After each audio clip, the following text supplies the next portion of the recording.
Good morning student.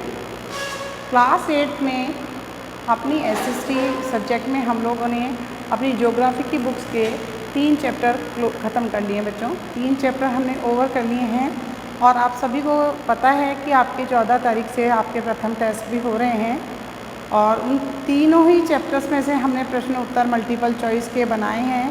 आप सभी ध्यानपूर्वक, मैंने अपना रिवीजन भी मैंने आपको बताया है, उसमें किस तरह से प्रश्नों के उत्तर आपको देने हैं। सारे प्रश्नों के उत्तर 1 से लेकर 3 पार्ट तक के मैंने रिवाइज भी कराए हैं। आप ध्यानपूर्वक पढ़ें और उन प्रश्नों का उत्तर देंगे। ठीक है बच्चों, आज हम अब पढ़ने जा रहे हैं अपनी एक नई किताब के साथ। नई किताब जो कि सिविक्स की है, जिसका नाम है सामाजिक एवं राजनीतिक जीवन थर्ड पार्ट, यानी 6, 7 और 8 में थर्ड पार्ट पढ़ते हैं हम आप इसका। तो आप अपनी सिविक्स की बुक आज हम शुरू करने जा रहे हैं और इस सिविक्स की बुक के अंदर हम अपना फर्स्ट चैप्टर लेंगे जिसका नाम है हमारा संविधान। ठीक है, तो बच्चों आज हम इस बुक को शुरू करते हैं फर्स्ट चैप्टर के साथ। आप लोगों ने अपने संविधान के बारे में कुछ 6 और 7 में भी पढ़ा है, लेकिन चलिए यहाँ पर हमारे इस अध्याय को जो शुरू किया गया है, इसमें एक फ़ुटबॉल के मैच का जिक्र किया गया है कि एक व्यक्ति जो है विशेष जो है फुटबॉल का मैच खेल रहे हैं। ठीक है, और जब खेलना शुरू किया तो हर देखिए कोई भी गेम है, चाहे वो क्रिकेट ले लीजिए, चाहे वॉलीबॉल ले लीजिए, चाहे बास्केटबॉल ले लीजिए, हर खेल को खेलने के 2 तरीके हो सकते हैं। या तो उसको नियमों से खेला जाए या उसको बिना कोई नियम के अपनी मर्जी हो जैसे खेला जाए। जब बिना नियम के खेलते हैं तो आपने देखा होगा कि खेल खेलते खेलते खिलाड़ी आपस में लड़ भिड़ जाते हैं। उनकी समस्या अगर कोई पैदा होती है तो उसका कोई सॉल्यूशन नहीं होता है। सब अपनी मर्जी के मालिक, सब अपने अपने तरीके लगाने लगते हैं। तो सब अपने अपने तरीके लगाएंगे तो समानता तो कभी हो ही नहीं सकती। तो क्या होगा, खेल सफलतापूर्वक संपन्न नहीं होगा, लड़ाई झगड़े हो सकता, मारपीट हो जाए और कुछ भी हम कर बैठें। क्यों? क्योंकि हार किसी से बर्दाश्त नहीं होती। लेकिन यहाँ पर बात करते हैं कि फुटबॉल के खेल के अगर हम नियमों से खेला जाए तो कोई भी खेल है उसको खेलने से पहले जब कोई देश विदेश के खिलाड़ी आपस में खेल खेलते हैं तो उसके क्या बनाते हैं, नियम होते हैं।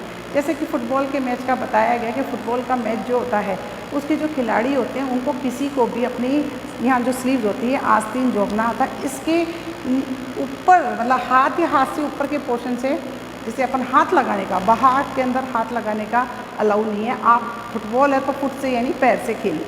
ठीक है, केवल जो गोली होता है ना, गोलकीपर जो होता है उसको बॉल को हाथ से उठाकर फेंकने का, थ्रो करने का ऑर्डर होता है, नियम होता है। अगर मान लीजिए अगर वो इस किसी भी खिलाड़ी के हाथों से छू जाती है तो फाउल करार दे दिया जाता है। अगर नियम नहीं होते तो ये खेल कभी भी संपन्न नहीं होता। तो देखिए, जब खेल को खेलने के नियम हैं, और मैं एक चीज़ और बता दूं कि ये जो नियम हैं ये हमारे बनाए जाते हैं, लेकिन जैसे परिस्थितियाँ बदलती हैं ना तो फुटबॉल के नियमों में भी आए दिन परिवर्तन हो रहे हैं।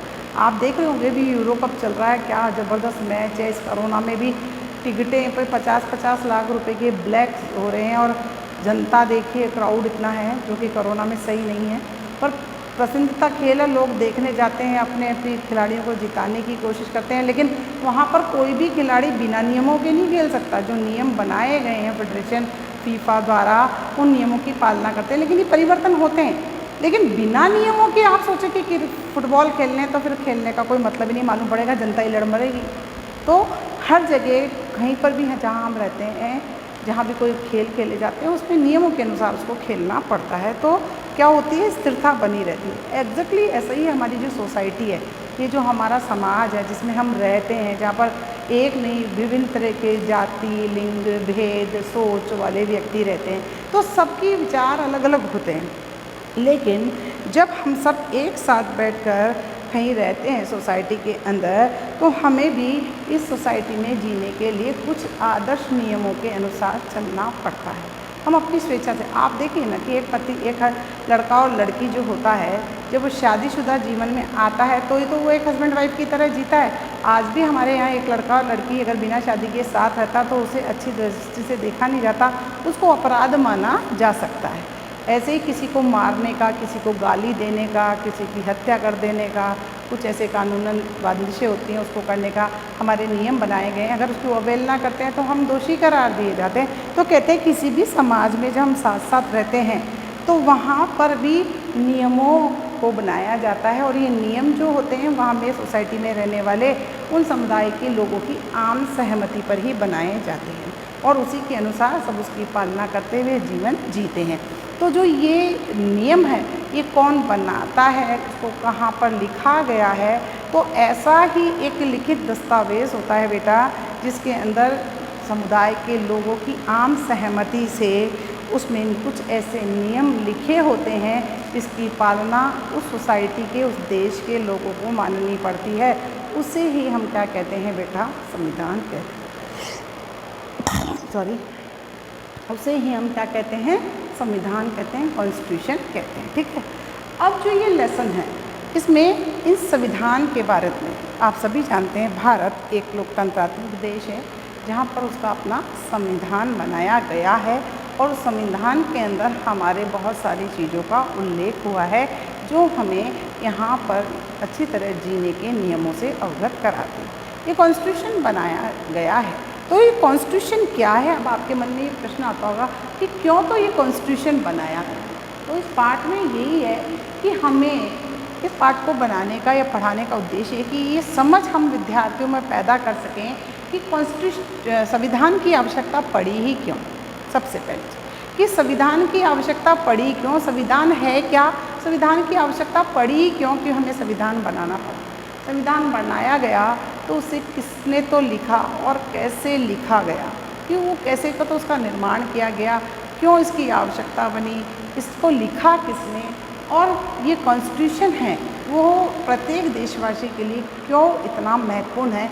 तो ये जो पाठ है, ये जो लेसन है, इसमें यही चीज़ समझाने का प्रयास किया गया। चलिए, कॉन्स्टिट्यूशन के बारे में आपने 6 7 के बारे में भी थोड़ा थोड़ा पढ़ा हुआ है। आपने अपने मौलिक अधिकार, कर्तव्यों के बारे में बहुत सारी जानकारियाँ पहले भी आप ले चुके हैं। तो आज हम थोड़ा सा कॉन्स्टिट्यूशन की तरफ चलते हैं।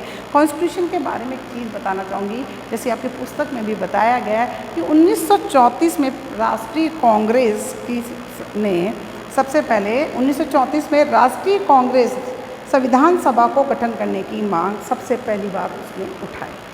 ठीक है। और उस मांग को सम्मिलित किया गया भारतीयों को लेकर बनने वाली पहली संविधान सभा समिति, जो कि 1946 के अंदर से लेकर 1949, जो कि 3 साल का पीरियड था, इस पीरियड में इस समिति का गठन किया गया। और समिति की सबसे बड़ी विशेषता ये थी कि इसके अंदर सभी भारतीयों को ही सम्मिलित किया गया था एज ए सदस्य के रूप में। और समिति के अंदर इसके अध्यक्ष बनाए गए, प्रारूप समिति के अध्यक्ष बनाए गए। तो डिफरेंट जो बहुत महत्वपूर्ण सोच समझ रखने वाले व्यक्ति हो तो उनको उसमें सम्मिलित किया गया, जिसने देश की वास्तविक मांगों को जो बहुत अच्छी तरह से समझते थे, क्या ज़रूरत थी उसको समझते थे, उन विद्वानों को इसमें सम्मिलित किया गया और उन्होंने इसको बनाकर तैयार किया 1949 में, जिसको लागू आपको याद होगा कि भारत पूरा गणतंत्र देश बना था 30 जनवरी 1950 को। तो ये देश में 26 जनवरी 1950 को, मैं 30 जनवरी बोल गई हूँ, मैं माफ़ी चाहती हूँ कि 30 जनवरी मुझे 26 जनवरी 1950 को भारत पूर्ण रूप से गणतंत्र देश बन गया था और उस दिन देश में ये सर्वसम्मति से लागू कर दिया गया था। जो हमारी संविधान जो बनाया गया था उसका जनक जो है B.R. अम्बेडकर को माना जाता है, बाबा साहेब भीमराव अम्बेडकर, जिन्होंने इस संविधान को बनाने में अपना महत्वपूर्ण योगदान दिया है और इसीलिए इनको बाबा साहेब के नाम से भी जाना जाता है।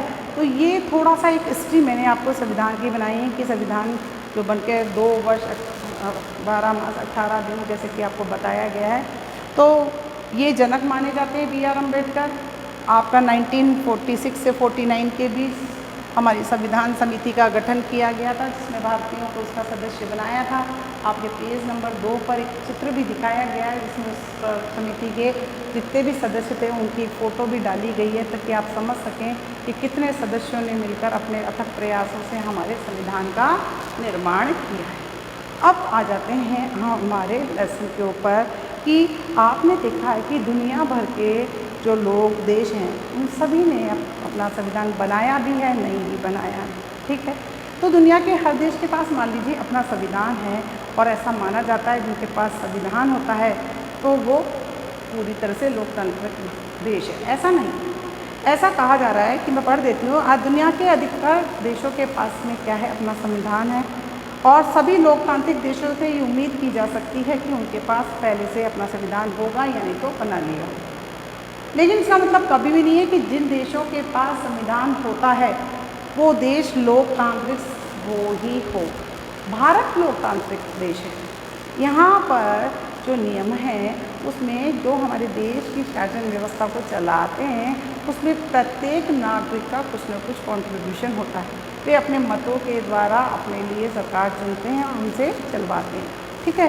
तो लोकतांत्रिक हो तो संविधान जो है वो कई उद्देश्यों की पूर्ति करता है।